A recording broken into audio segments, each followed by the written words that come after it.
Tem como? Dá tempo ainda? Ô, pessoal, boa noite a todos. Como que vocês estão? Sejam muito bem-vindos. Ismael, fique tranquilo, se der um probleminha, pula para o celular.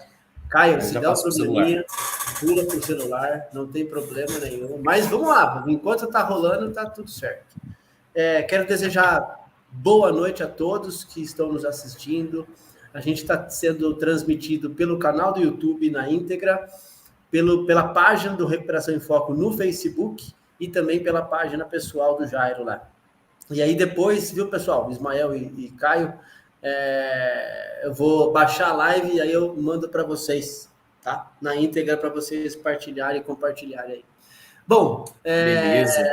Nosso conteúdo de hoje vai ser bacana porque é um conteúdo que eu já tinha pensado junto com os meninos aqui e nós vamos conversar bastante em relação a essa temática que vai rolar aqui hoje. Então, vamos assistir uma vinheta antes da gente começar e a gente prepara o nosso copo d'água aí, viu, galera? E daqui a pouquinho a gente vai conversar. Sejam todos muito bem-vindos ao canal. Sente e fique à vontade entre nós.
Agora sim, em definitivo, estamos aqui pelo canal Recuperação em Foco.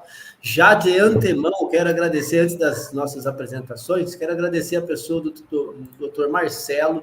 O Dr. Marcelo nos abre a oportunidade para estarmos nesse site, galera. Aí, ó, site www.ergaomnes.tv.br. É um site onde nós somos transmitidos para 197 países, já traduzidos, tá?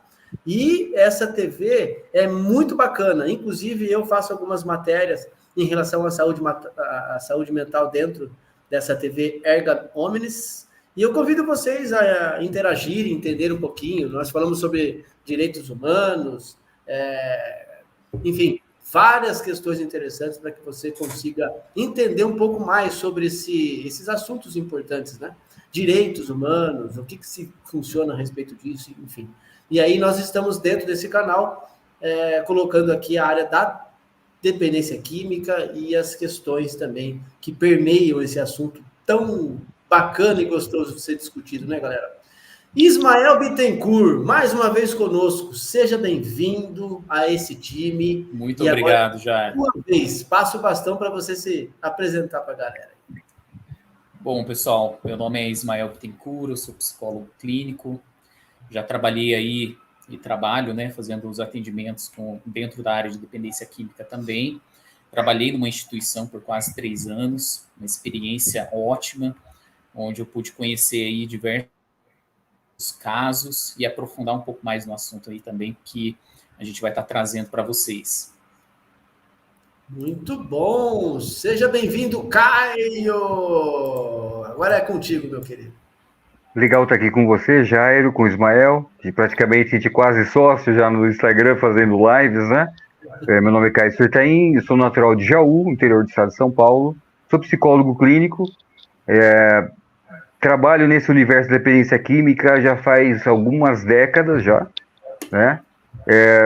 Uso a logoterapia como base e atendo online e presencial. Online o Brasil todo e até mesmo brasileiros fora do país. Vai ser bem legal hoje a conversa aqui. Obrigado pelo convite, meu amigo.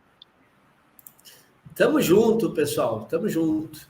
Bom, essa live foi bem estruturada, porque esse tema que a gente vai conversar, eu já queria ter falado sobre isso Mas quando eu vi vocês fazendo uma live e vocês já estão vindo de uma série de movimentos assim, falei, não posso perder esses caras, né? Tenho que atrair e tenho que chamar eles para a gente discutir em relação a esse tema. E, galera, que está nos assistindo aí, fique conosco até o final, né? Comente, tire suas dúvidas, compartilhe o nosso trabalho, compartilhe essa live. Ela vai ficar gravada no canal YouTube, mas você consegue fazer a dinâmica lá, né? Você consegue escrever seus comentários, marcar pessoas, e vai ser bacana. Nosso assunto de hoje é esse aqui, ó. Dependência química e objetos transicionais. E agora, quem de vocês quer startar esse momento tão fabuloso dessa discussão aí? Vai lá, fazer cara, azul? Tá, vamos lá então. Vamos lá. Quando a gente fala de objetos transicionais, a gente tem que...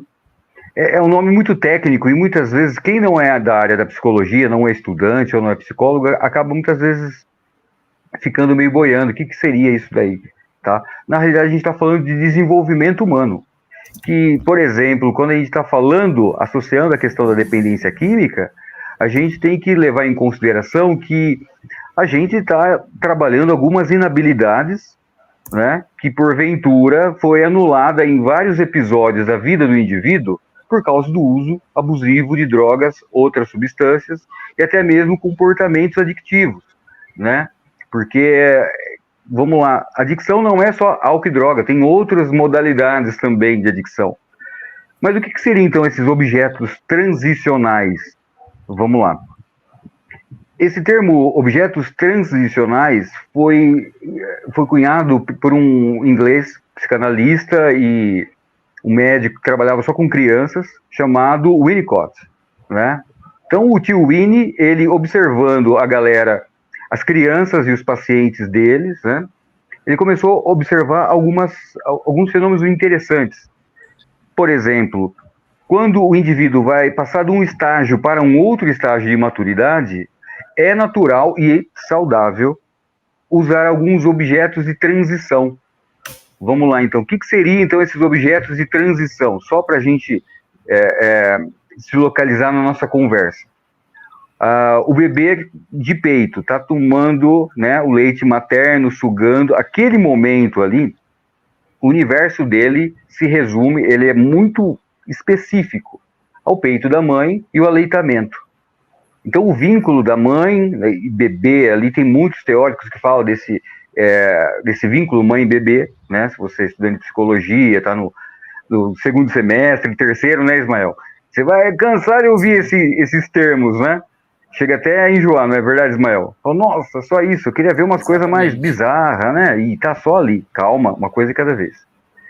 Mas para ele ir para um outro estágio de maturação, qual é o objeto que geralmente todo mundo já passou por isso? A boa e velha chupeta. Percebe? Então, assim, começa a se desvincular do peito, né? Até mesmo com um objeto de transição, para o bebê sentir um certo conforto, um simulacro do peito da mãe. Então, toda vez que ele está meio agitadinho, se sentindo vulnerável, a chupeta causa esse sentimento de peito da mamãe, né? E isso vai acontecendo no nosso desenvolvimento, tá? E depois a gente vai estar explanando a questão da dependência, mas, por exemplo, aquele personagem do Charlie Brown, o Lino, que tinha a cobertinha, o fedozinho, né?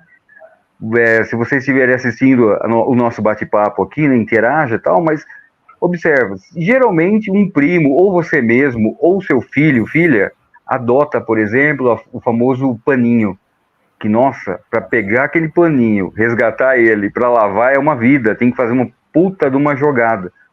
É saudável isso, né? Então, conforme a criança, o indivíduo, ele adota esse objeto, né? Esse objeto ele vai ser utilizado até o momento que ele se sinta seguro. Depois ele vai ser abandonado de forma natural, tá? Então, assim, esses simbólicos, né, servem como uma certa, vou usar aqui uma expressão, uma muleta, para a gente lidar com as novas fases da vida. frente a algumas adversidades e adquirir com isso uma certa maturidade. Tentei resumir de uma forma bem simples, tá? Sem muito psicologismo, viu, galera? Ismael, quiser vir já entrando de voleio, meu amigo, complementa, meu querido. Senão só eu falo aqui. Boa. Tem a questão também desse objeto transicional, que é o sentimento de segurança.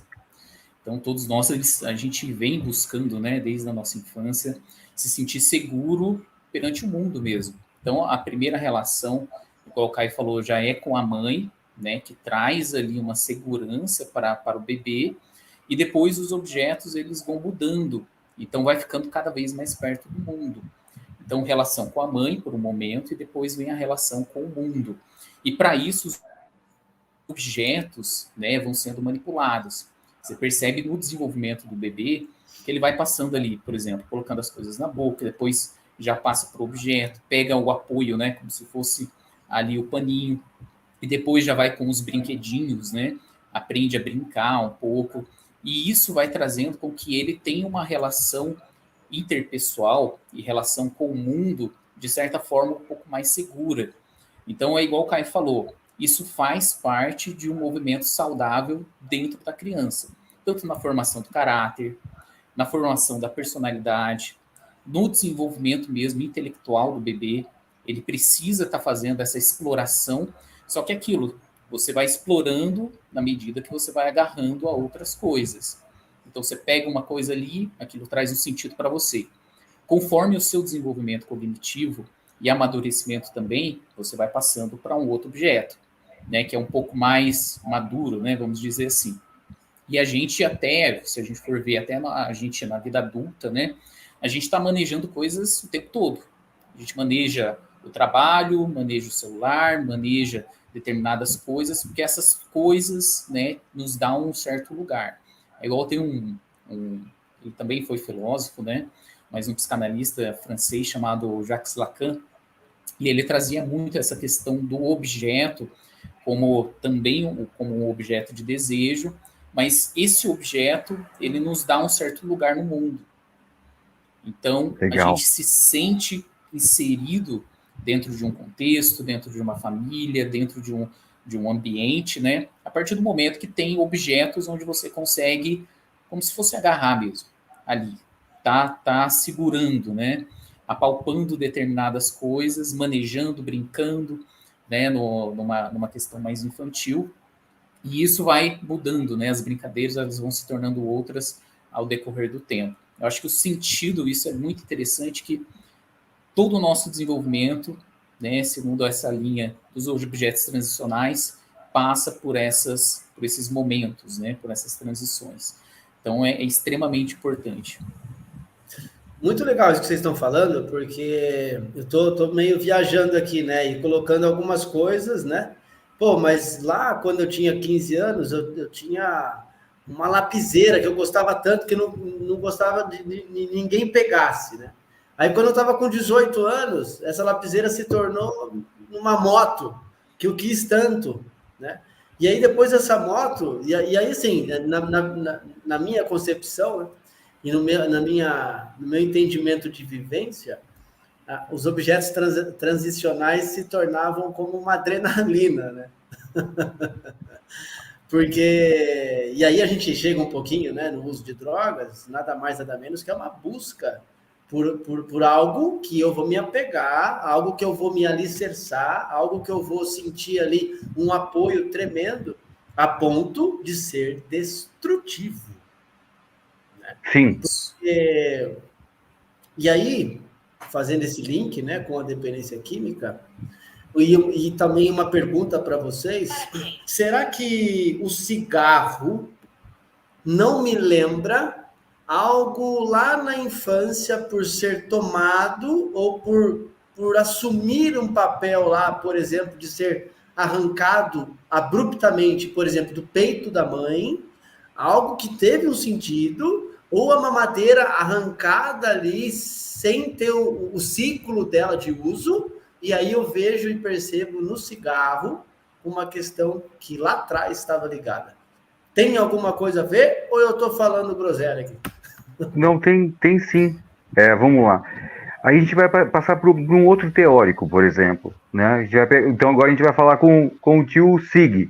Sigmund Freud, ele desenvolveu, vamos dizer assim, o modelo de desenvolvimento usando o famoso, né? A fase oral, a fase anal e a fase fálica, tá? Basicamente foi o primeiro desenho assim, psicanalítico, né, da teoria psicanalítica sobre desenvolvimento humano. E aí surgiram outros, né, o próprio Winnicott e outros, a Melanie Klein e etc. O próprio Lacan, como o companheiro citou, que redesenharam e foram aperfeiçoando alguns modelos de desenvolvimento, tá? Que muitas vezes discordam em alguns aspectos, concordam em outros e assim por diante. Vai dando um norte para nós profissionais lidar. Então, por exemplo, essa primeira fase, que é a fase oral, justamente essa região do prazer do bebê, tá? Então, por exemplo, se você observar, é bem curioso isso. As pessoas que falam pra caramba, né? Geralmente quando são fumantes, geralmente que eles falam muito. Não sei se você reparou, né? Porque tem essa questão dessa conotação. Então, sim, tem a ver. Na realidade, em alguns aspectos que geram uma certa insegurança, acaba funcionando como, tá? A gente falou sobre alguns objetos transicionais de forma positiva como vamos dizer assim, um degrau para a nova fase de maturidade. No entanto, nem todos são assim, tá? A própria droga em si, independente como que é a modalidade, como é usada a substância, ela acaba funcionando como objeto transicional, tá? Vou dar um exemplo bem bobo, assim, mas super curioso e interessante, né? Por exemplo, a palavra álcool no hebraico, no árabe, álcool significa espírito. Tanto é que, por exemplo, uma pessoa que ela é muçulmana, ela é proibida de tomar álcool, tá? Por que isso? Que é dentro de toda a cosmologia islâmica, né? Viu aquela historinha, por exemplo, Mil e Uma Noites, do gênio da lâmpada, o gênio da garrafa? Pegou a visão da coisa? O gênio da garrafa, né? O gênio da garrafa agora está livre. Né? Então, essa questão, muitas vezes, de assumir, através do efeito do álcool, uma personalidade que, muitas vezes, está ali latente dentro de mim. Né? Como diz o filósofo Homer Simpson, né? A coragem líquida, não é assim? Então, muitas vezes, a gente se torna uma pessoa que, em uma situação de temperatura e pressão normal, não viria à tona, né? Que eu começo a anestesiar, por exemplo, alguns, como posso dizer assim, alguns valores que são arraigados, por exemplo, do nosso inconsciente, do superego, se eu for usar uma linguagem psicanalítica, né? Então, assim, que numa situação eu me conteria, eu não seria estúpido, grosso ou não tão desinibido frente àquela situação. E o álcool, ele tira esses grilhões, né? O gênio da lâmpada pode vir à tona. Então, assim, é interessante.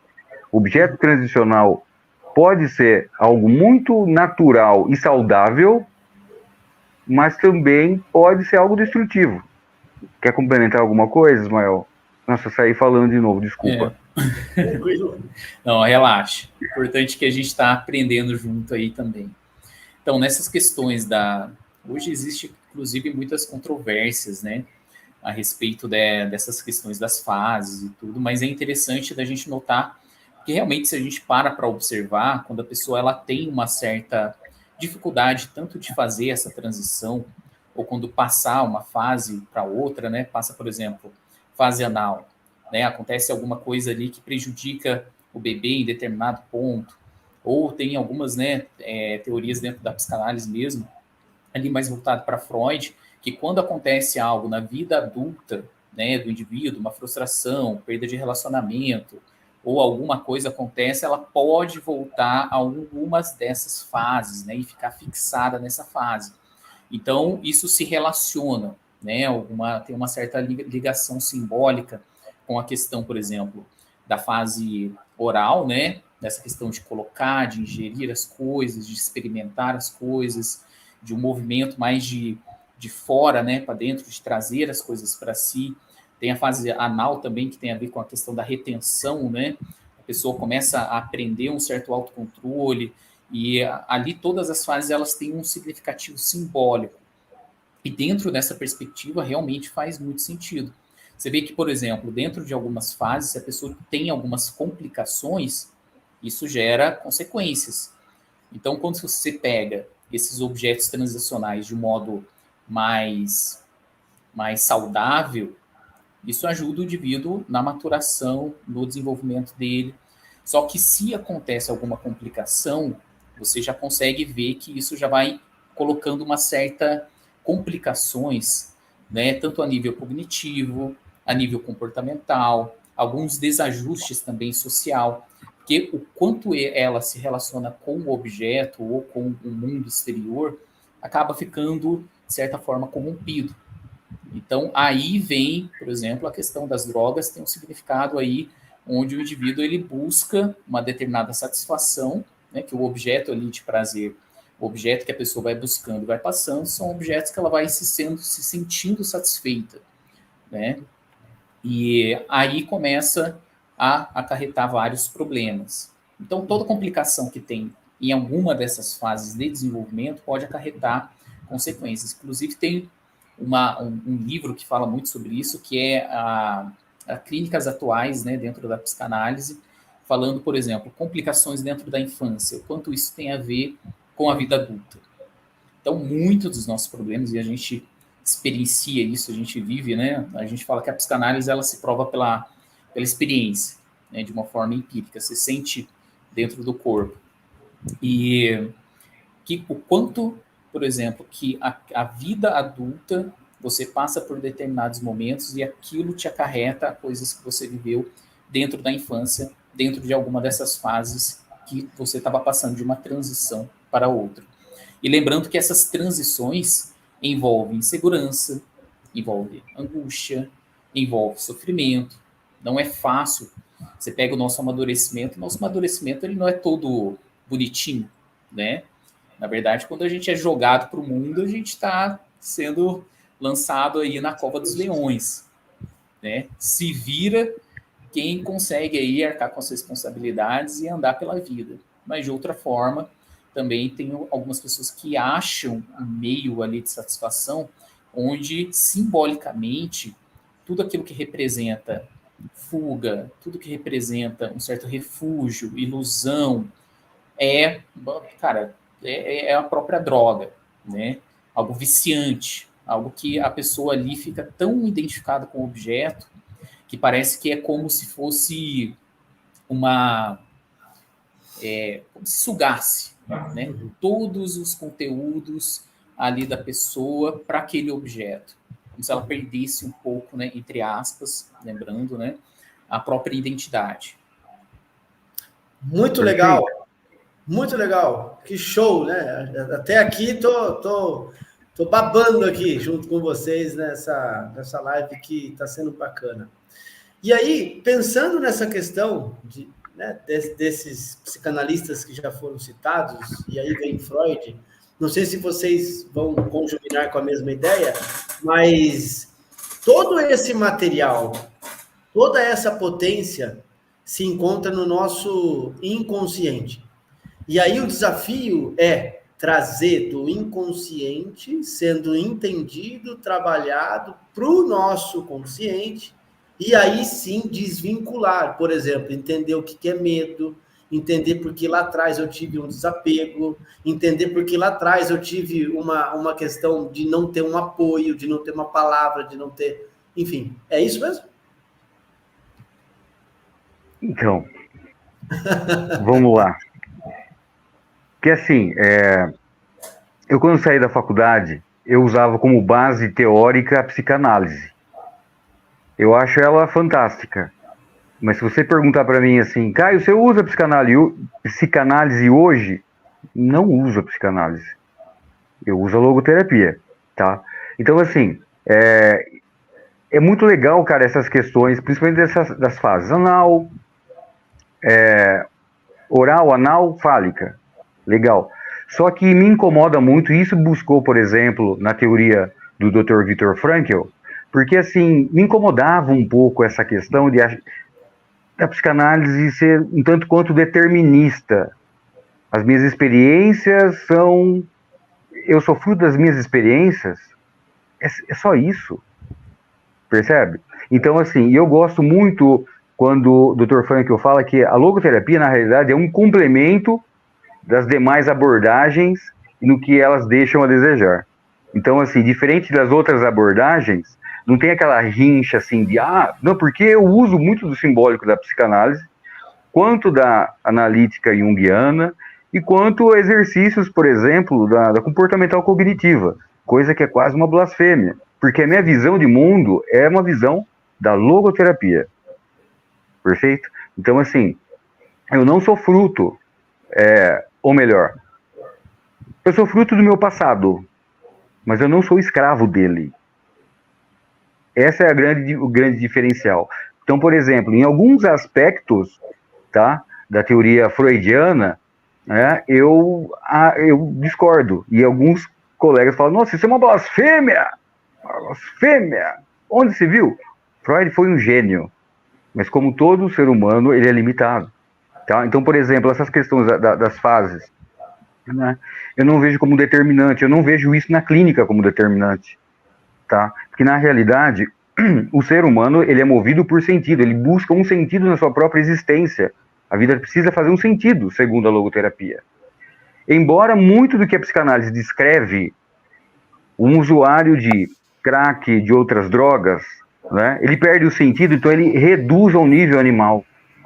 E aí se encaixa, entendeu? Mas o problema, aí eu gosto muito, tem um panfletinho da Irmandade dos Narcóticos Anônimos, no finalzinho, ele fala o seguinte, não importa quem você é, qual é o seu problema, o que você usou, o que você tem na conta. Queremos saber o que você vai fazer com o seu problema. Percebe? Não importa o que eu vivenciei, o que importa é que a minha vida tem sentido, basta eu buscar o sentido e não tentar dar de forma artificial, como o usuário tenta fazer isso, ou fugindo, anestesiando, ou criando uma realidade alternativa, para que ele tente dar um sentido no meu eu aqui, meu eu no mundo, percebe? Então vamos lá. Quando a gente fala, por exemplo, a conversa está muito psicanalítica em alguns aspectos, pode se tornar um tanto quanto chata. Mas vamos usar então um exemplo um pouco mais leve, tá? Dos objetos transicionais. Nossa, agora eu vou fazer uma analogia assim inusitada, ninguém ia esperar isso de mim. Mas se a gente pegar, por exemplo, o texto em Êxodo, por exemplo, tá? Baixou o apóstolo Caio agora, tá? Pegar no texto de Êxodo, aquela figura, né, Moisés, quando, por exemplo, ele tem uma experiência transcendental com o divino na sarça ardente, ele fala, vai lá, conversa com o faraó. Eu estou dando meu poder para você. Cara, ele não estava preparado para essa responsa. E a vida adulta é responsabilidade. Entendeu? O cara gaguejando e tal. Não, vai com o seu irmão. Mas eu não sei. O que eu vou falar para o faraó? Aí, o divino, na figura da sarça ardente, já sacando a limitação, ele fala assim, pega o cajado. O meu poder vai estar associado ao cajado. Se você tiver com ele na mão, a coisa vai acontecer. E é engraçado, se você pegar a história, tá? Eu não estou querendo dar aula de teologia, eu nem tenho essa pretensão. Tá? A ideia é só pegar essa historinha. Olha que interessante. Esses objetos transicionais faz parte da nossa natureza humana. Entendeu? Faz parte da nossa natureza humana. Da mesma forma que, para representar a missão nova, essa nova identidade agora de Moisés, queria liderar para a liberdade toda uma galera. Ele precisava do cajado. Estava no cajado? Não estava. Mas ele precisava de algo concreto. Percebe? Então, assim, Da mesma forma que, se a gente pegar em outras culturas, isso também faz parte. Como, por exemplo, a representação da katana, da espada japonesa para o samurai. Né? E um bom samurai, ele vencia a guerra sem tirar da bainha. Entendeu? Quem leu Sun Tzu e a Arte da Guerra, a grande sacada é ganhar sem tirar da bainha. Então, assim, existem objetos e a gente se apega a algumas questões, entendeu? Que são saudáveis, que faz parte para mim lidar com novas fases da minha vida. Eu vou ressignificando, encontrando meu eu aqui, meu eu no mundo, percebe? E vivenciando uma vida de pai, uma vida de esposo, de namorado, de filho, né, de profissional, percebe? Então, assim, eu preciso identificar isso e usar isso a meu favor. Bom demais. Vai lá, Ismael. Boa, Caio.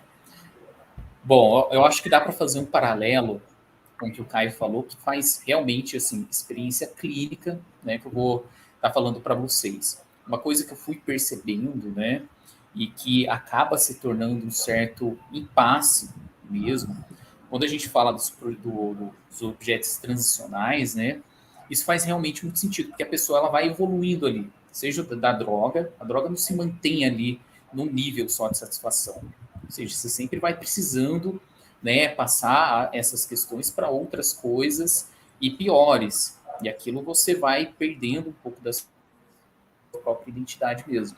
Mas o que acontece muitas vezes é que para a pessoa sair desse ciclo, ela precisa se ligar a um sentido maior. Eu vejo assim, a pessoa que consegue realmente se recuperar é porque ela encontrou um sentido que é muito maior do que a própria droga. Exato. Ou seja, ela sai de um ciclo, né, de repetição, daquela de estar naquele movimento que a gente chama de gozo, né, dentro da um pouco cai dentro da psicanálise, que é como se fosse uma coisa que puxa você para o mesmo estado, que vem de um padrão comportamental mesmo, que é difícil de sair, mas ela só consegue com um sentido maior. Ou seja, quando ela começa a valorizar a sua família, como ela valoriza a questão de trabalho, ou seja, ela passa por um objeto, mas ela sai num certo sentido, onde não fica só a satisfação física da coisa. Que é aí que muitos acabam se perdendo. E que eu vejo muita dificuldade das pessoas é nesse sentido. Por exemplo, nossa, estou tentando aí a minha sobriedade. Só que nada me dá prazer. Só que para ela o prazer está tão ligado à questão terrena das coisas, de um objeto físico, que ela não encontra um sentido maior de experiência que ela pode se mover por questões que a gente chama da própria responsabilidade, da autorresponsabilização que ela tem da própria vida, ou seja, por questões que estão além desse plano natural, dessa questão física, mas que estão num plano mais de um sentido para a vida mesmo. Que é, por exemplo, encontrar algo no trabalho. Só que não é um trabalho em si, e sim utilizar o trabalho como uma ferramenta de ajudar outras pessoas. É de você encontrar, por exemplo, na família, uma certa contemplação que você fala, nossa, eu estou aqui para servi-los. Eu estou aqui para ajudar essas pessoas e vamos desenvolver junto. Tem muitas pessoas que encontram isso em ambientes religiosos, ou seja, não é a questão palpável em si que vai trazer esse objeto que a pessoa espera que seja físico, né? Porque senão só está trocando de prazer, que é que muitos acabam encontrando. Sai da droga e foca no trabalho físico ali e fica obsessivo de trabalho, fica obsessivo de jogo, por exemplo, ou outras coisas. Mas para ela só saiu da droga. Então o sentido, que aí vem a questão do próprio Viktor Frankl, que ele traz que, cara, a pessoa é um sentido... O Caio vai me corrigir se eu estiver errado. Não vou, não. No lógico? Não, no ético. Por favor, conclua. Ético, né? Se eu não me engano. Que é um sentido, assim, tão maior do que dessa primeira fase, assim, física, que você sente um prazer, uma satisfação de estar fazendo coisas boas para outras pessoas, por exemplo. Sabe aquela satisfação interna de você ter feito ou ajudado ou falado alguma coisa que ajudou uma pessoa em determinado momento? Falei, caramba, eu ajudei essa pessoa. Como se o Tomás de Aquino ele vai dizer, vai trazer essas questões da virtude, né? Da prática da virtude. Se tornar uma pessoa virtuosa é uma pessoa que ela não está ligada aos vícios, né, naturais ali, mas ela está, sim, dentro de uma virtude onde ajudar o outro, fazer o bem, amar a outra pessoa, respeitar, compreender, ter empatia, são virtudes que elevam a alma da pessoa, né, vamos dizer assim. Então, isso é um ponto interessante, porque se a adicção é só pensada pelo lado comportamental, ela fica muito restrita. Se ela é pensada por um lado muito de prazer, ela fica também muito restritiva, né? Mas se pensa, eu acho que a proposta do Dr. Frank é muito dentro dessa questão. Se ela pensa num ponto maior, ou seja, em um nível um pouco mais supremo, assim, não sei se essa palavra é mais maduro, isso, de responsabilidade, a pessoa consegue ir vencendo e os seus objetos, vamos dizer assim, viram outras coisas. Né? Muito mais volta para aquele nível saudável de desenvolvimento, amadurecimento. Então, as compensações, né, são outras, as satisfações são de uma outra via, né, vamos dizer assim. Muito bom, muito bom. E aí, trazendo a ideia de Viktor Frankl, só para a gente lembrar, a logoterapia nasceu entre a Primeira e a Segunda Guerra Mundial. Esse maluco falou assim, pô, o que eu vou aprender nessa catástrofe, velho? Aquilo, naquele momento da vida dele, foi um objeto transicional. A catástrofe, o que aconteceu ali, né? A família toda indo para o Holocausto, ele colocando dentro do paletó várias mensagens e depois o paletó sendo tirado dele, enfim. E aí fica aí só um deguste aí para vocês saberem quem que é Viktor Frankl, né, Caio? Depois essa galera vai estudar, né? E aí eu coloquei uma postagem no meu Instagram, diz assim, ó, as coisas que amamos nos dizem quem nós somos. Também tem aqui uma degustação, né? O que você ama? Qual objeto, né? Qual essa sensação que você tem de desejo? Qual essa sensação que você tem que te conduz a você pensar que aquilo é parte de você? Né? Porque o nosso objeto, nossa sensação, a nossa satisfação é parte de nós. Né? Então, é muito legal isso a gente está trazendo, né? Essas suas partes, viu, Caio? De parafrasear, eu gosto muito, porque eu sou igual, viu, velho? Não, normal. Às vezes a gente pega assim, dá uma ilustrada assim, de uma forma um pouco mais acessível, mais palatável, porque muitas vezes a gente acaba, sem querer, usando termos muito técnicos, e o assunto fica chato, cara, e é legal pra caramba, é fascinante, né?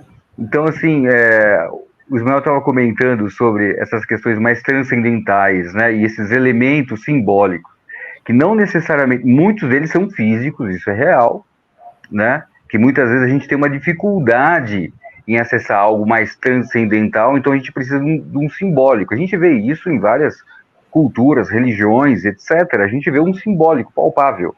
Não que aquilo representa, não, mas aquilo ali remete a justamente uma ideação, aquela coisa, uma ideia de sacralidade e transcendência, né? Mas, por exemplo, voltando a essa questão, tentando conversar esses dois universos, né? A psicologia e esses elementos e nomes complicados, etc., tentando explicar como que funciona tudo, e a dependência química. É curioso, por exemplo, se a gente... claro que eu mergulhei nesse universo, todo mundo que se propõe a trabalhar com isso vai se familiarizar, por exemplo, com grupos artificiais, usando uma linguagem psicanalítica, como os grupos de alcoólicos anônimos, de narcóticos anônimos, e outros grupos de outras adicções, neuróticos, CODA e assim por diante, né? E tantos outros, né? Mas, por exemplo, se para um cara que durante anos pelo uso abusivo, foi rejeitado muitas vezes pela própria família, entendeu? Quando ele vai numa reunião dessas e o pessoal frisa, você é a pessoa mais importante aqui, entendeu? Está oferecendo um conchego, um suporte de uma família artificial que abraçou ele do jeito que ele é. Não pelo nome, não pelo status, não pelo que ele fez ou deixou de fazer. Percebe? Então, a partir daquele momento que ele se deixa ser abraçado por aquela irmandade, e é assim que o pessoal se denomina, né? Esses grupos se chamam de irmandades anônimas, né? Ele quer fazer parte, né? E é curioso que a dinâmica desses grupos é bem interessante, porque, como eles falam, né, os recém-chegados, eles são acolhidos. Aí tem sempre um mais velho que fala, ó, vem cá tomar um café, fica à vontade, pô, faz o café para mim, ou recolhe a cadeira das reuniões, me ajuda aqui a espalhar as literaturas, né, os livretos e tal na mesa, organizar, né? Você quer marcar o tempo da partilha de cada um? Coisas assim, percebe? Então, a pessoa acaba adotando de forma, como um objeto transicional, a própria irmandade. Outro exemplo seria, por exemplo, a figura do padrinho, né? Clássico pra caramba. O que consiste um padrinho dentro dessas irmandades? Um membro, seja de AA, seja de NA ou de outra irmandade, que tem mais tempo de programa, de frequência, e já está numa caminhada já mais velha, né? 1, 2, 5, 10 anos. E esse novato, ele pede um apadrinhamento, é um compromisso não é formal, entendeu? Que toda vez que ele tiver inabilidade com algumas situações, ou até mesmo crises de abstinência, ele vai ligar para esse cara, percebe? Muitas vezes esse cara, literalmente, né, psicanaliticamente falando, vai assumir uma função de pai. Um pai que muitas vezes ele não teve. Essa figura que muitas vezes foi distorcida. Percebe? Um outro exemplo de objetos transicionais, né? Dentro dessas irmandades, ó, momento cultura inútil com o tio Caio, tá? Tem um chaveirinho que o pessoal chama de ficha. O que é essa ficha? Uns chaveirinhos coloridos, se você tem algum parente que é membro de AA ou de NA e etc., ou você vai ver que ele desfila com um certo orgulho aquelas fichas coloridas, tá? Aqueles chaveirinhos. O que significa isso? Quando surgiu a Irmandade de AA, o recém-chegado, né, quando ele ia pela primeira vez nessas reuniões, ele ganhava uma cartela de fichas telefônicas. Para quem é muito novo, antigamente, existiam alguns telefones públicos que funcionavam como moedinha ou ficha telefônica. Eu lembro dessas fichas, eu usei essas fichas. Acho que eu usei essas fichas. Entendeu? Com o tempo, essas irmandades foram ganhando robustez, maturidade, e para não perder as suas origens, elas desenvolveram alguns chaveirinhos, né? Do AA é redondinho, né? Do NA também, hoje tem um formatinho meio de gota, assim, parecendo um chaveiro, e geralmente está escrito o tempo limpo, ou tempo em sobriedade, entendeu? Então, assim, a pessoa celebra os dias que consegue ficar em abstinência, porque quando a gente fala de sentido da vida, felicidade, infelizmente a gente tem uma falsa sensação que está muito relacionada a prazer, e isso é uma ilusão. Não necessariamente está associado ao prazer. Ficar um dia com crise limpo não dá prazer nenhum. Isso eu garanto. Entendeu? Assumir uma responsabilidade de uma vida adulta, ter horário para acordar, horário para ir trabalhar, muitas vezes fazer algo que muitas vezes você não gosta, mas você está ali motivado pelo soldo, pelo salário e pelos seus compromissos, os boletos a pagar, né? A feirinha que você vai fazer para levar para casa, né? As responsabilidades, muitas vezes não dá prazer nenhum, entendeu? Sabe aquela coisa, tipo assim, que nem o Ismael estava comentando, sobre esse lado mais elevado, etc. Tudo bem, se seu amigo, melhor amigo, te chamar a fazer uma mudança, você vai falar, não, beleza, eu vou, tamo junto e tal. Você vai se lascar carregando guarda-roupa, cama, geladeira e etc., né? Vai dormir com uma puta de uma dor, vai ter pensado em silêncio por que eu aceitei fazer isso, entendeu? Mas, no entanto, no final do dia, você fala assim, que da hora, eu fiz a minha parte, percebe?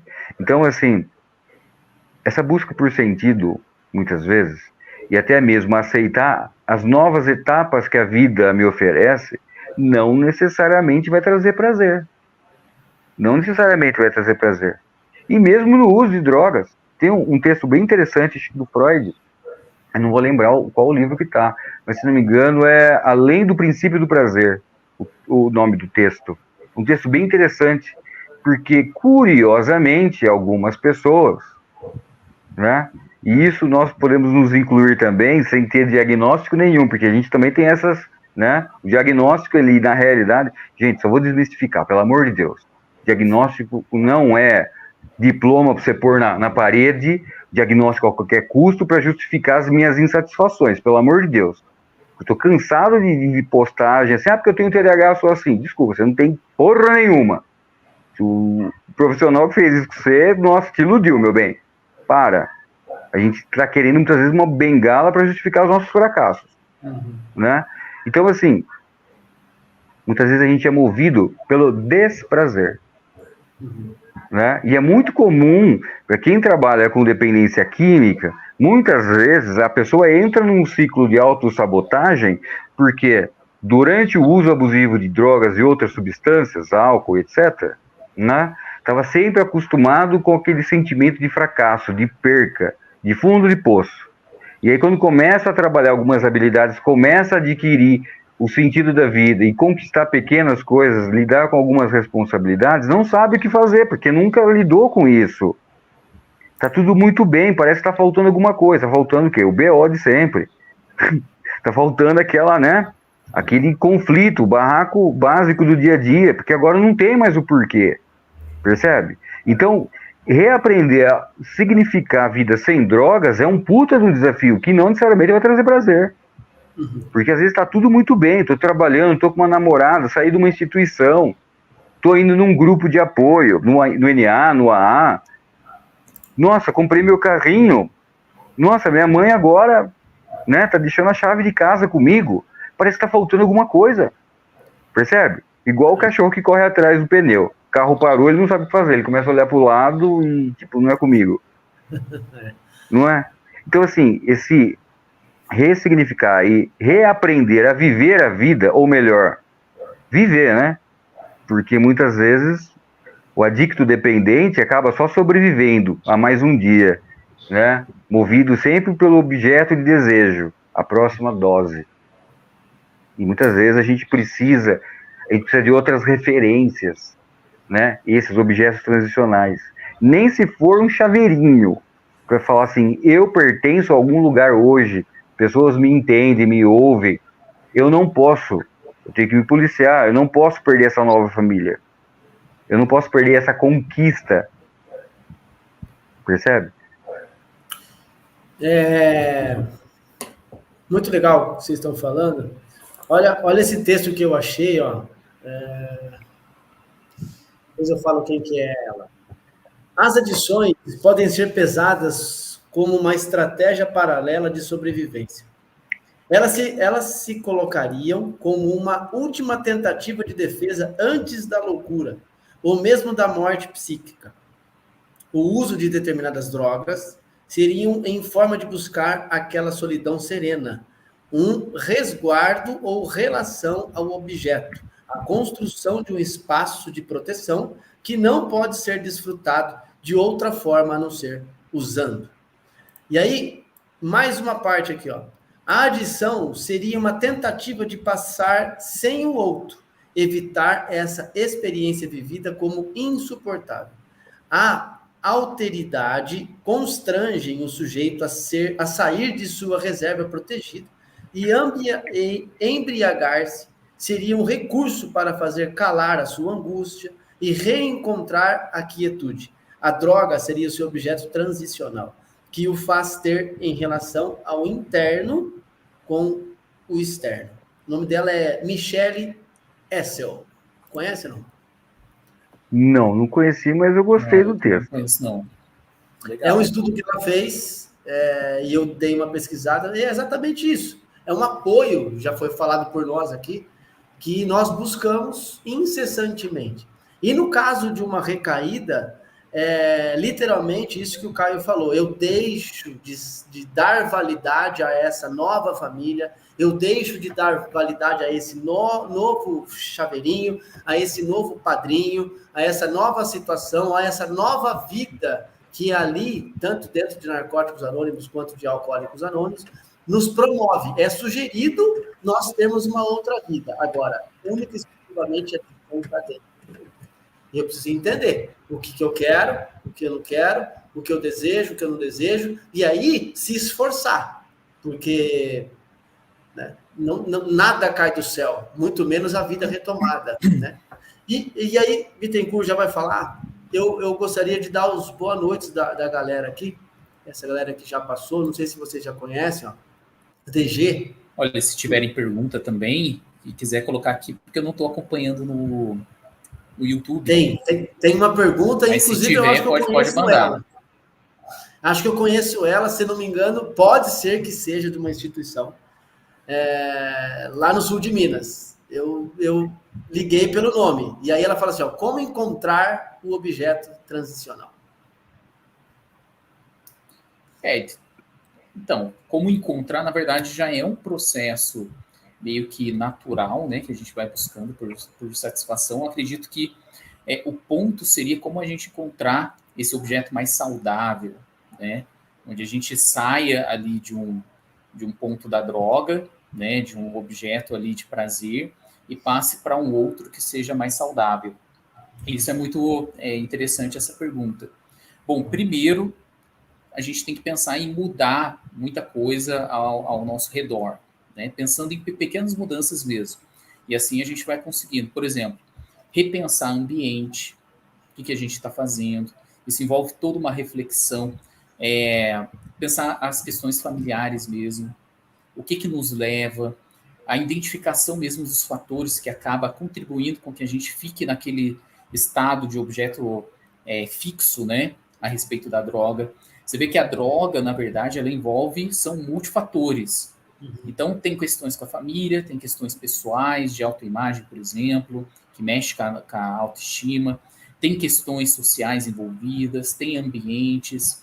Então, se a gente quer mudar, né, de vida, mudar o nosso objeto para um objeto mais saudável, a gente primeiro precisa identificar esses que estão aprisionando a gente nesse estado e a gente conseguir fazer essa ponte alcançando um outro objeto.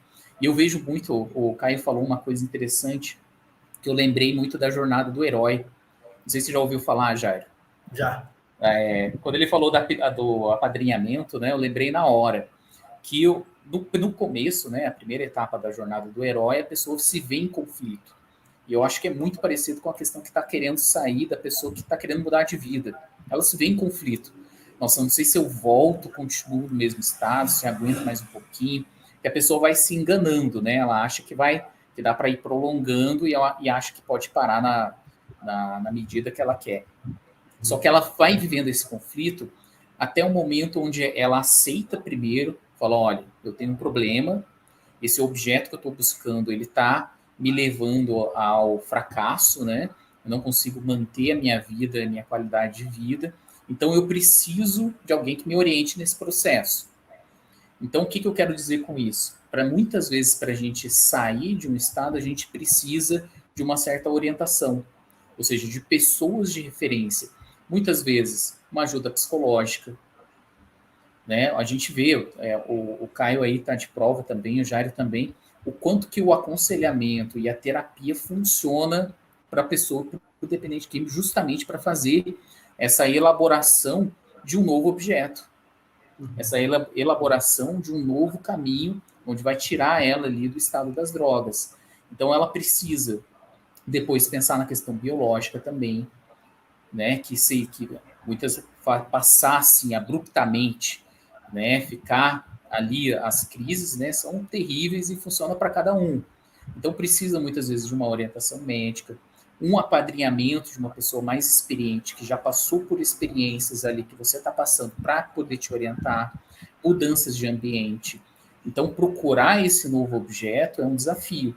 Só que não dá para viver esse desafio sem o conflito. Exato. O conflito, ele tá ali, né? Igual tem uma parte e um trecho bíblico, né, que Paulo ele vai falar de um certo conflito entre a alma e o corpo, né? O que eu quero fazer, esse eu não faço. E aquilo que eu não quero, esse eu faço. Então é muito de um conflito interno que a gente tem, que muitas vezes a gente sabe o que é certo, a gente sabe o que é bom, a gente sabe o que muitas vezes vai trazer um sentido para a nossa vida, mas às vezes a gente fica se rendendo a um determinado tipo de comportamento, a um determinado estilo de vida também. Então o ponto é você parar e trabalhar isso aí com um profissional, né, indicado, para conseguir fazer essas mudanças de objetos de uma maneira mais saudável também, e conseguindo estratégias, ferramentas para poder lidar com todo esse conflito. Porque quando o conflito vem, cara, você vê que o próprio dependente químico muitas vezes tem dificuldade de lidar com frustração. Então tenta uma coisa, desanima. Tenta outra coisa, desanima. Ah, já tentei de tudo, né? A gente já vê esse caso onde a pessoa se repete várias internações e acha que nada dá certo. Ou seja, é um conflito que é a longo prazo e que ela precisa estar disposta a enfrentar. Esse é o desafio. Vencer esse conflito até que a sua alma, né, esteja mais forte do que aqueles prazeres, aquelas paixões que te levam aos objetos antigos, né? Então, acho que é esse o ponto.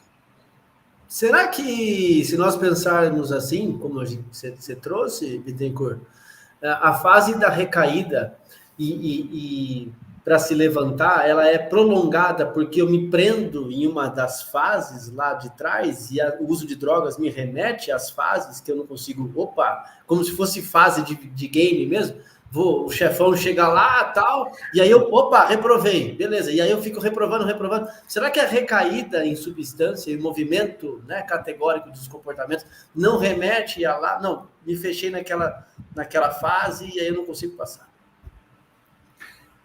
Pode fazer sentido também, né? Mas quando a gente pensa em fases, a vida não é tão linear assim, não é tão lógica assim. A gente pode parar em outras fases, porque tem um processo também interessante dentro da recaída, que muitas vezes a recaída ela mostra outros pontos que a pessoa estava presa.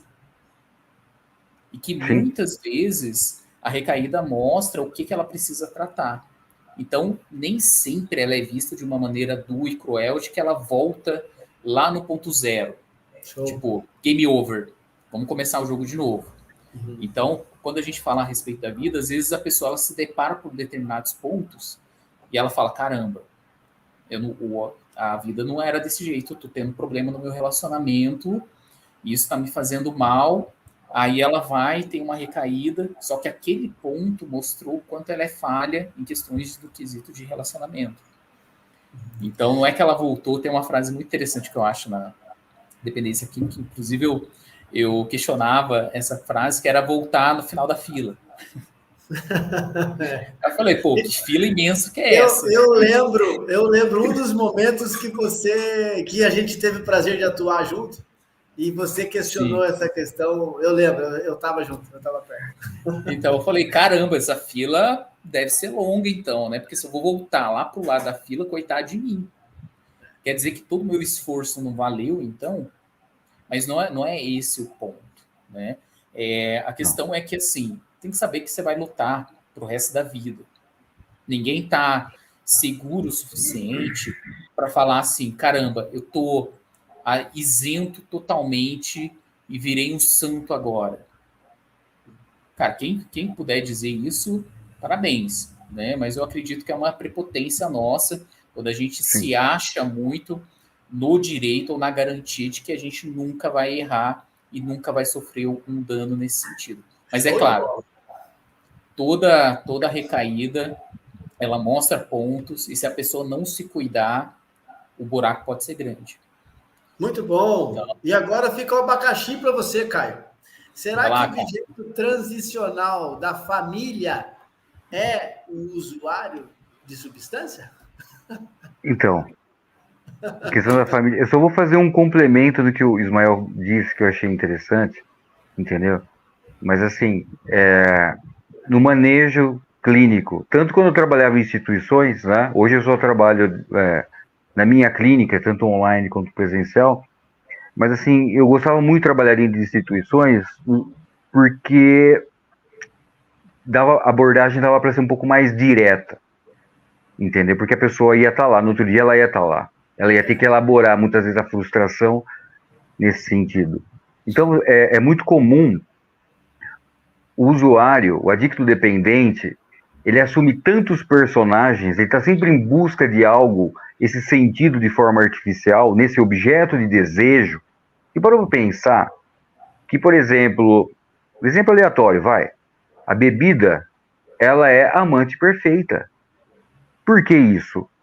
Entendeu? Porque ele não precisa estar limpo, cheiroso, ele não precisa ter um dinheiro no bolso e proporcionar um jantar, uma experiência romântica.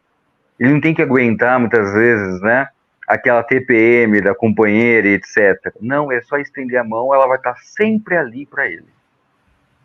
Tá? Então, assim, relatos, muitas vezes, carregados de dor. Falam assim, nossa, meu marido, quando ele está usando, ele prefere estar ali usando e eu aqui, limpinha, cheirosa, carente, querendo a atenção dele.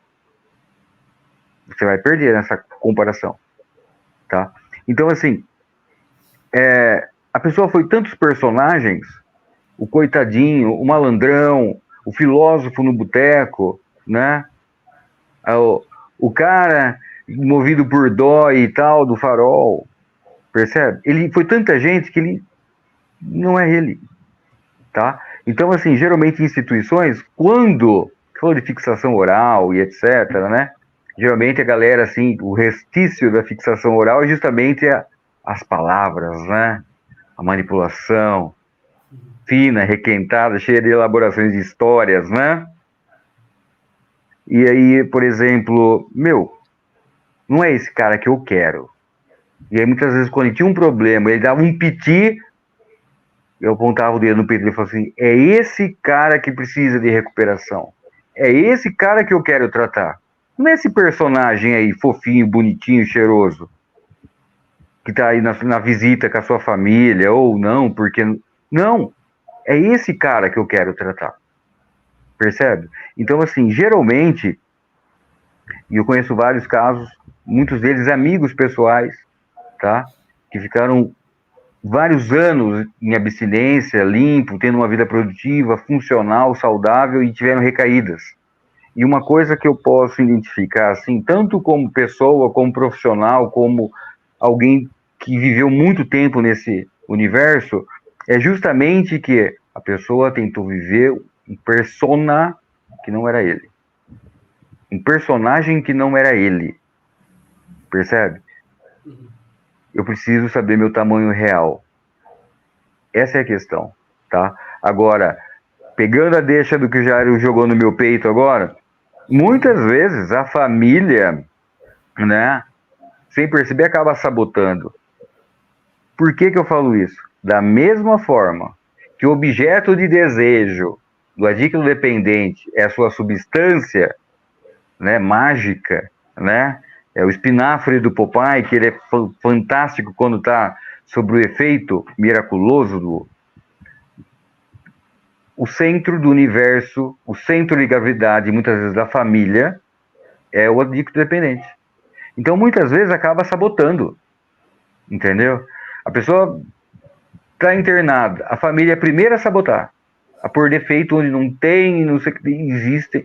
É importante, existem instituições sérias e outras que muitas vezes não são tão sérias assim. E tem que relevar algumas coisas, porque também, vamos ser honestos, eu já trabalhei em instituição.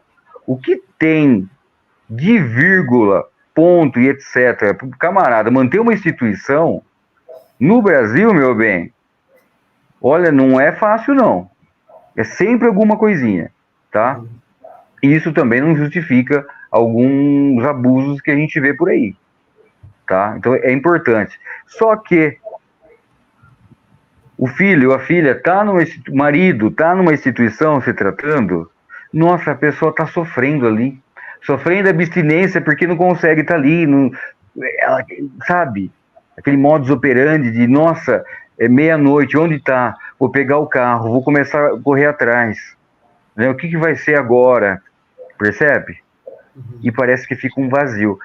Aí eles estão falando da codependência emocional. É importantíssimo para as famílias procurar ajuda.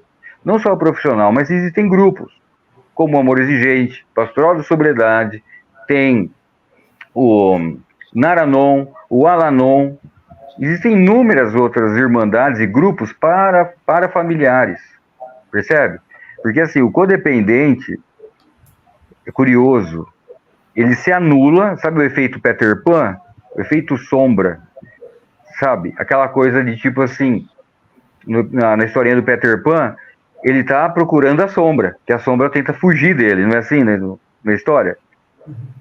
A sombra é a família, o codependente emocional. Por que essa sombra? Porque sem o objeto de desejo, parece que ela não existe, que ela não tem identidade. Então, o codependente, ou melhor, o dependente emocional, né, ele vai sempre precisar do miserável de estimação para cuidar, salvar, ou até mesmo converter o camarada. Entendeu? Porque parece que a vida não tem sentido. Entendeu? Então é muito comum, por exemplo, a família, sei lá, família Silva, o garoto tem problema com drogas, a mãe, a dona Maria, internou o cara, tá indo no grupo.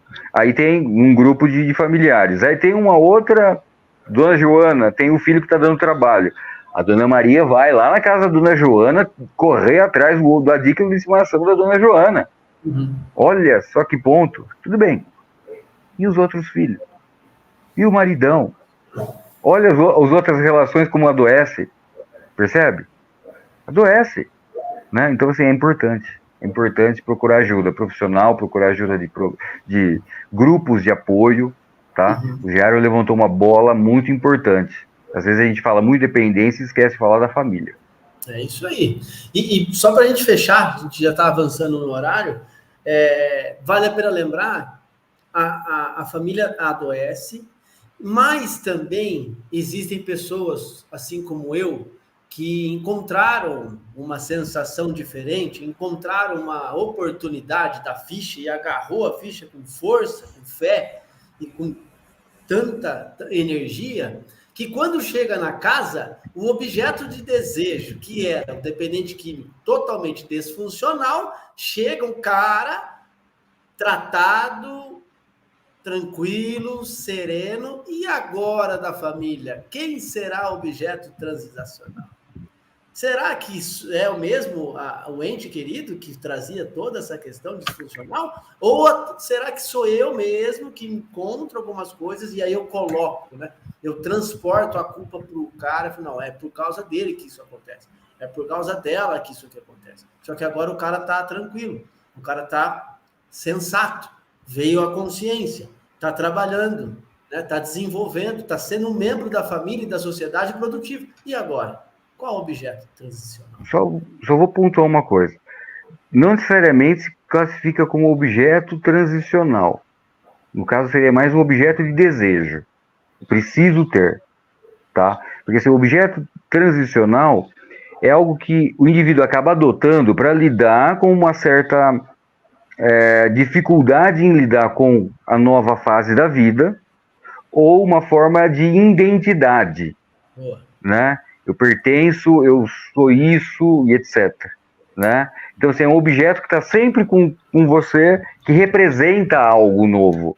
Vou dar um exemplo bobo, tá? Uma aliança de casamento. Uma aliança. Eu sempre saio com ela. Por quê? Porque isso representa um status novo da fase que eu estou vivenciando. Percebe? Então, assim, uma medalhinha do meu santo devocional, da minha religião, é algo que eu sempre uso porque aquilo representa um status, né? Ou um movimento, né? Lidando com a saudade, a foto da namorada, percebe? Então, assim, não necessariamente, tá? No caso o dependente adicto, mesmo em recuperação frente à família, como objeto transicional. Não, é uma relação mais de dependência mesmo. Tá? Vai lá, Ismael, conclua, meu amigo. Conclui, e aí a gente já parte para as nossas condecorações aqui, já finaliza. Condecorações, né? Legal. Mas foi longe, hein? Chegamos num ponto difícil também, né? Que eu acho que valeria aí para uma próxima live, que é de codependência, né? Então, quando a gente fala da família, é um núcleo. E esse núcleo, querendo ou não, a gente muitas vezes encontra um sujeito ali que ele, como se ele orquestrasse esse núcleo. Então, se eu estou bem, a família fica bem. Se eu estou mal, a família fica mal também. E aquilo vai gerando uma certa dependência mesmo, que o núcleo precisa ser tratado. Então, tanto a pessoa para poder lidar com o núcleo, como o núcleo ali familiar para poder lidar com a pessoa. Então, é um trabalho conjunto, né, que envolve muitos profissionais ali envolvidos, mas é uma demanda muito grande. Inclusive, questões de dependência precisam ser tratadas, senão acaba alimentando o vício, alimenta e atrapalha a recuperação do sujeito também. Então, todo o núcleo, o ideal é que ele seja tratado ali, que busque, né, as orientações necessárias e o tratamento adequado também. Então, acredito que seja isso. Mas fica um tema aí para a próxima live. Com toda certeza. E aí vou divulgar aqui o canal da galera, né? Vê se está certo aí, pessoal. É isso mesmo? Legal. Legal. Isso aí. Acessem aí, o material dos caras é fantástico. Se você precisa de ajuda, orientação, acolhimento, entre lá. Eu já dei uma visitada, todo dia eu passo por lá para ver o conteúdo desses caras. E é muito bom trocar experiência, é muito bom falar sobre essa questão tão importante que às vezes passa despercebido, que é a saúde mental. A gente precisa elaborar ações para que a gente consiga, de fato, entender a vida como um todo, passar por desafios, entender o porquê que eu estou vivendo aquele momento, né? E nada mais justo que esses profissionais, não só o Bittencourt quanto o Caio, mas N profissionais que tem aí, de livre acesso, para que você só loga lá, visita lá e peça ajuda. Peça ajuda. Acho que essa é a receita de hoje. Quer falar, Bittencourt, para a gente finalizar? Bom, fico à disposição aí. Meu contato já passou, o Instagram. Também, se tiverem dúvidas, questões, podem estar enviando aí no direct alguma mensagem. Agradeço muito aí ao Jairo também pelo convite, ao Caio aí, parceiro aí das lives, de ideias, de trocas. Temos aí fazendo um trabalho, né? E que bom que a gente conseguiu juntar nós três aí. Então, sou muito grato, parabéns mesmo aí pelo conteúdo, pelo canal. É isso mesmo. Tamo junto. Caião. Cara, é um prazer estar aqui, Jairo, né? Esse Power Trio, né? Parece uma banda de hard rock dos anos 80. Legal. Bittencourt, nossa, foi baixista mas legal. Cara, foi um prazer, cara, foi gostoso, a hora passou rapidão, né? Dei uma apanhadinha aqui na plataforma e tal, mas faz parte, né? Estou à disposição, é só convidar. Costumo brincar que até convite de batizado e tal, para palestrar eu vou, contando que seja muito longe, né? Então, sigam o Ismael, o conteúdo dele é bem legal. O Jairo está sempre publicando as coisas, eu vejo bastante no TikTok as publicações dele, tá? E para quem quer me acompanhar, o Jairo colocou o meu contato, né? Caio Sertain, psicólogo clínico, seja no Instagram, seja no YouTube, que eu tenho um canalzinho que eu tento publicar pelo menos uma vez por semana alguma coisa nova, tá? E também no TikTok também, Caio Sertain, psicólogo clínico. Beleza? Foi um prazer, boa noite a todos, fiquem com Deus. Show de bola! Show de bola! Pessoal, quero agradecer mais uma vez a presença de vocês. Vamos estruturar outras lives, com certeza. O canal Recuperação em Foco está aberto para vocês. Se vocês quiserem fazer no Instagram, também a gente parte para o Instagram. Não sei se cabe 3 lá, mas deve caber. Cabe. Então, vamos fazer lá, de repente Vamos, bora. O público que tem lá também, né? E trazendo outras perspectivas aqui sobre saúde mental, sobre esse lindo oceano de informações, né? E a galera que está nos assistindo, obrigado. Infelizmente o tempo acabou. Galera nova, façam um like lá. Ajuda a gente a divulgar o nosso trabalho. Nós não queremos viver de YouTube. Nós queremos só simplesmente passar as nossas informações e ajudar as pessoas que tanto precisam, né? Aí, de uma forma, seja um acolhimento, seja uma internação, seja... eu quero fazer algumas sessões com os 2 psicólogos aí. Cara, entra lá, você vai estar sendo acessado por eles e vai trocar essa ideia. Beleza, pessoal? Deus abençoe a todos. Até a próxima. E a semana que vem tem mais. Fica com Deus. Falou. Galera, só aguarda mais um pouquinho para a gente finalizar, beleza?